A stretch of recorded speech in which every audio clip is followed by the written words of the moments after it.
just want to say shout out to my co-host Mars for saying, who would have thought? The Lakers season is not over after game 1.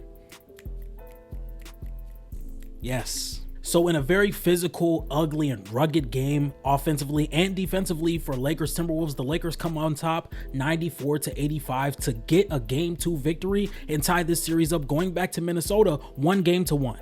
And there's a lot of adjustments that this Los Angeles Lakers team made coming into this game to give them a favorable outcome so they can win this game and go back to Minnesota. And I just want to say that the effort level from game 1 to game 2 is a night and day difference. The Los Angeles Lakers finally figured out that they were in the playoffs and their season is on the line.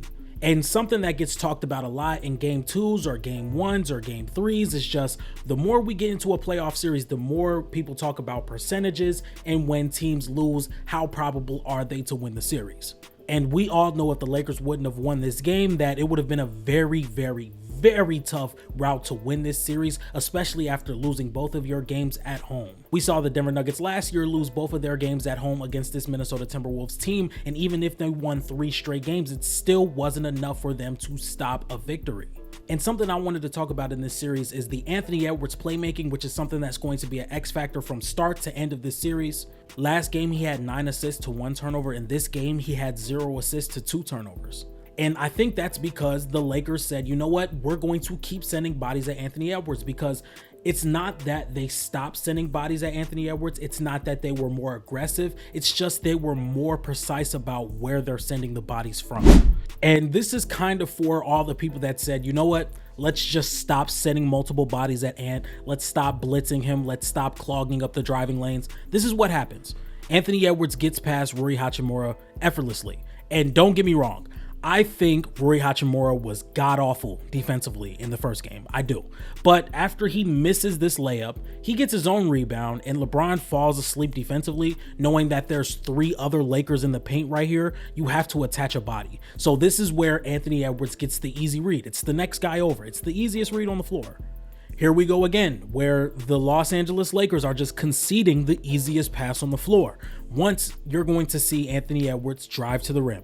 You're going to see Luka Doncic have to help, and it's the next pass over. Jaden McDaniels is wide open in the corner. It's the simplest read on the floor. You're not going to ask Anthony Edwards to make a play here to Rudy Gobert on the perimeter. You're not going to do that. Rudy Gobert is also clogging an easy pass lane for Mike Conley, and it's a much more difficult shot to have to get a pass over Jackson Hayes and LeBron James to Julius Randle. So what do the Lakers concede? They concede the easiest pass on the floor, which is Jaden McDaniels in the corner here. If we take a look one more time, they're going to concede the driving lane. Luka's going to be aggressive in that driving lane, stopping Ant from getting to the rim. But once again, you're conceding the easiest pass on the floor to where all Ant has to do is look up and the read is right there. This is the easiest pass on the floor, and the Lakers were constantly conceding that wide open look. And I think the Lakers were right to say, you know what, let's have them beat us again. Because once again, all season and in years prior, we've seen Anthony Edwards make flashes to be this good playmaker that we want him to be. Now, nobody's asking Ant to be a Luka Doncic level passer or a Steve Nash level passer, but we're just asking him to make the right play when he is getting 2 cents to the ball, when he is getting those driving lanes clogged up. And that's what he did, because the read was right there. And I think the Los Angeles Lakers did a really good job of clogging those lanes and also making the read extremely hard to make and the pass even harder to make in the second game. Now, this is why I say keep sending 2 to the ball. Keep playing those driving lanes, because Ant is still not where you would want him to be as a playmaker. So when we look, the Lakers are, instead of conceding this open 3 to Donte DiVincenzo in the corner, the Lakers are going to concede the cross-court pass. They're going to concede the skip pass, and Ant's going to have to make that pass to a Jaden McDaniels or to a Naz Reid, which is much more difficult than just dumping the ball off to Donte DiVincenzo in the corner. So now you have to get the ball over a fully extended Rui Hachimura. That does not go well. Rui Hachimura tips the ball. Gabe Vincent is able to get in the steal, and now one of the best transition teams in the NBA is out in open space. So once again, Luka Doncic is the low man here and LeBron is the low man. They have Mike Conley in the dunker and they have Jaden McDaniels on the corner. So even if they are conceding this easy pass right here, which he's going to make to Julius Randle, they're not conceding it to the point where they're going to have to really sacrifice an open look from Julius Randle. They conceded the pass, but the second Julius Randle gets hands on the ball, Rui Hachimura is here and ready to make a contest, which he does really well, and you live with Julius Randle if he makes that shot, which he ends up missing. Once again, instead of heavily conceding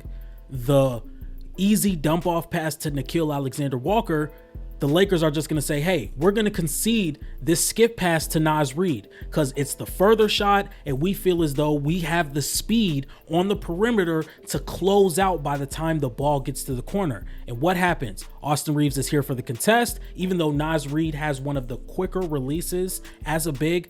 Austin Reaves is here for the contest, and it's a missed shot once again. So if you add in that game planning and that level of effort from the Los Angeles Lakers, even if some of the offensive struggles that we saw in this game, which I'm going to get to in just a second, you still believe in the level of defense once they're locked in 100%, and it's the playoffs. They should be locked in 100%. I don't know why we got those effort lapses like we did in the first game. And I do just want to say, I do not love the Lakers offense. I do not love the Lakers offense. We did not win this game because our offense was great.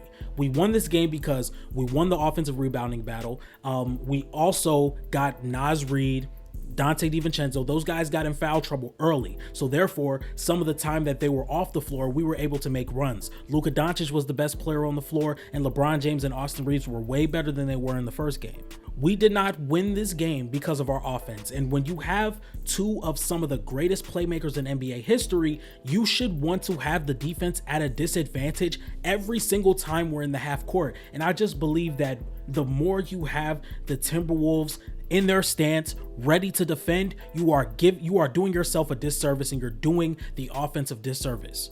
Even when the offense looked really good, because I went back and I rewatched the game, even when the offense looked really good, it wasn't a lot of set plays. It wasn't a lot of guys moving around. Yes, there was movement, but it wasn't to the point where we could just have the Timberwolves in rotation and Mike Conley would be making mishaps and Rudy Gobert would be late on rotations. They were just like, you know what? We're going to run pick and roll. And if Rudy Gobert's too deep in a drop, we're going to pull up. We're going to have Luka Doncic be one of the greatest playoff scorers we've ever seen, which is a good plan. Don't get me wrong, but you would just think that this offensive ceiling is way higher than what it's being carried out right now. This is the only play where I feel like the Lakers created an advantage off ball, and a lot of it isn't just on ball advantage creation. So if we take a look, you or the Minnesota Timberwolves, their game plan, or at least they're going to try and overcommit on this screen or this go screen that Dorian Finney-Smith is going to set. That's why Naz Reid is late getting back to the screen or to the cut that Dorian Finney-Smith is about to have.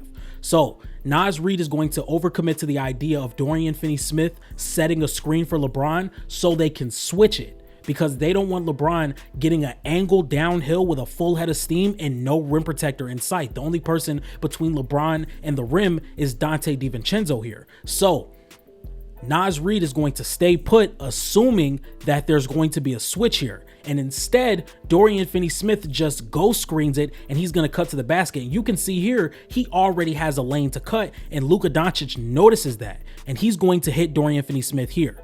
Even if Dorian Finney-Smith doesn't catch the ball, Donte DiVincenzo has to collapse to the rim. And what do? They make the swing pass to Gabe Vincent. Gabe Vincent gets the catch, and the Timberwolves are great with their speed and their athleticism on the perimeter, so they're going to make the rotations. But you have the defense in rotation with an off-ball movement instead of just Luka Doncic creating on the perimeter, which 9 times out of 10 is a good idea, but I just don't know how much you want that to hold up against a Minnesota Timberwolves defense that's top of the league. So you're going to get rotations, you get another screen or another pass back to Luka, and he knocks it down. That is off-ball creation, off-ball advantage creation. That's something I want to see more from this Lakers team. And then we have to talk about hunting Rudy Gobert in space, because I don't necessarily think people think Rudy Gobert is good in space, and he's really good in space. I logged the Austin Reaves and Luka Doncic minutes or possessions where they're trying to attack Rudy Gobert in space, and it just has not worked. And with the possessions that I logged, none of them are just getting to the free throw line. None of them are getting to the free throw line, but a lot of these are shots. So I logged every single shot that Luka Doncic took where he physically pulled the ball out and tried to attack Rudy Gobert one-on-one.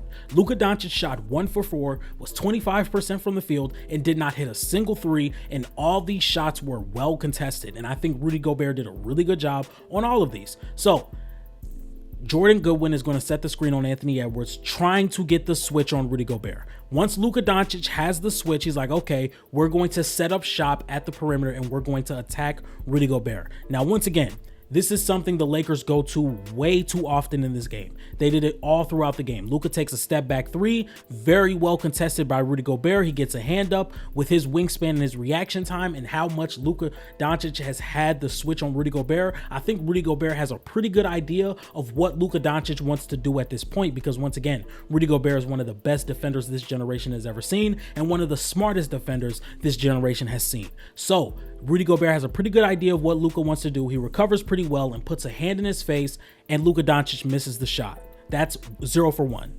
Here's another one where Luka's just going to take the ball out and try and operate on Rudy Gobert one-on-one. Luka pulls the ball out and he's like, okay, he guarded the step back three pretty well. Let's try and blow by him. Rudy Gobert does a pretty good job moving his feet, and Luka just makes a really good move by creating just a split second of advantage. Luka gets a fadeaway push shot floater. Don't necessarily know how I would really categorize that, but it goes in. And Luka Doncic is going to be Luka Doncic. He makes this shot. Here's another one where Luka's like, okay, I got Rudy Gobert on me. Let's pull the ball out. Let's work on the perimeter and let's try and get a good look. Here, he's going to blow by Rudy Gobert. And I think this would have been a way better shot had Luka just finished instead of trying to bait the foul. Because here, he's clearly trying to bait the foul. I don't think there was that much contact, but if you guys can see, Rudy Gobert has a hand underneath Luka Doncic's like arm right in between his side area, and Luka's like, you know what, maybe I can sell the contact a little bit more and get to the free throw line, and he sells it and they don't call it and he misses the layup. And once again, I don't think this is bad defense by Rudy Gobert here. And last but not least, Luka Doncic is going to get Rudy Gobert on isolation once again. He's going to go to work. And what do we normally see from Luka Doncic on the perimeter? We have a step back three. Rudy Gobert has a hand in his face and he's contesting the shot really well. What happens? Luka Doncic misses another three. All in all, Luka went 1 for 4, 25% from the field and 0% from three. This is not counting any of the times that Luka may have gotten to the free throw line or gotten an assist. This is all isolation ball where Luka pulled the ball out to the perimeter and tried to go to work 1v1 against Rudy Gobert, and it just has not worked. I think Rudy Gobert made Luka's life a little bit harder in all of these possessions. Now let's move to Austin Reaves. So here is the possessions Austin Reaves logged onto Rudy Gobert in isolation. Once again, no free throws, no assists. This is just Austin Reaves going at Rudy Gobert one-on-one. And this goes in, but this was a really tough shot. And I feel like this was a big shot too, because the Timberwolves were gaining momentum. And this was a tough shot. Once again, Rudy Gobert stops Austin Reaves' motion. Austin Reaves has to stop and take this really tough shot. He doesn't get the foul call, which is what Austin Reaves wanted, but the shot ends up going in. That's a really good contest, and that's really good defense from Rudy Gobert. And last but not least, Austin Reaves gets another possession against Rudy Gobert 1v1. And once again, this is just Austin Reaves being a really good ball handler and being really fast on the perimeter. So if we take a look, Austin Reaves is going to be able to just drive straight past Rudy Gobert with the ball handling and the speed, and he creates a really good layup for himself here. He takes the step back. Rudy Gobert is disgruntled. He's off his toes, and Austin Reaves gets a good layup here. This was a really good shot, and this was the best shot against Rudy Gobert that I logged. I don't know why NBA.com does not have the minutes or the possessions that LeBron has shot any shots. I just couldn't get those tonight. But by the time that I edit it, if the shots are up, it will be on the screen right now. But all in all, I think this was a really good win for the Los Angeles Lakers, and more of it came on the back of the defense. I do think if this defensive intensity can keep up and they can hit closer to what their ceiling is offensively, I still do have the Lakers winning this series in 6 games. But I do think we are just liable to have some of these offensive slugfest type of games because the Lakers have a really good defensive scheme that they implemented in this game against the Minnesota Timberwolves. And I think the Minnesota Timberwolves are just one of the better defensive teams in the league, and they're going to make life hard on this Los Angeles Lakers team.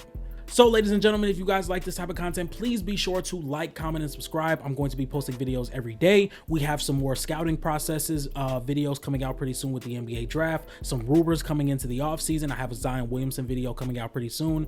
If this playoff stuff just wants to slow down, but I don't necessarily think that's going to happen. So I don't know when you guys are going to get the Zion video. I don't know how today's going to go with the double upload, but we're going to see how today goes. And that's going to be the deciding factor if I start doing double uploads, because there's just a lot to talk about with the NBA playoffs, and there's also many other things that's happening with teams outside of the playoffs that I want to talk about as well. I also want to start doing draft previews for every lottery team in the NBA, or maybe teams like the Miami Heat or the Memphis Grizzlies who are going to be out in the first round, or the Orlando Magic. So ladies and gentlemen, if you like this type of content, please be sure to like, comment, and subscribe, and make sure you hit that push for notification bell on your way out, and I will see you guys tomorrow. Peace.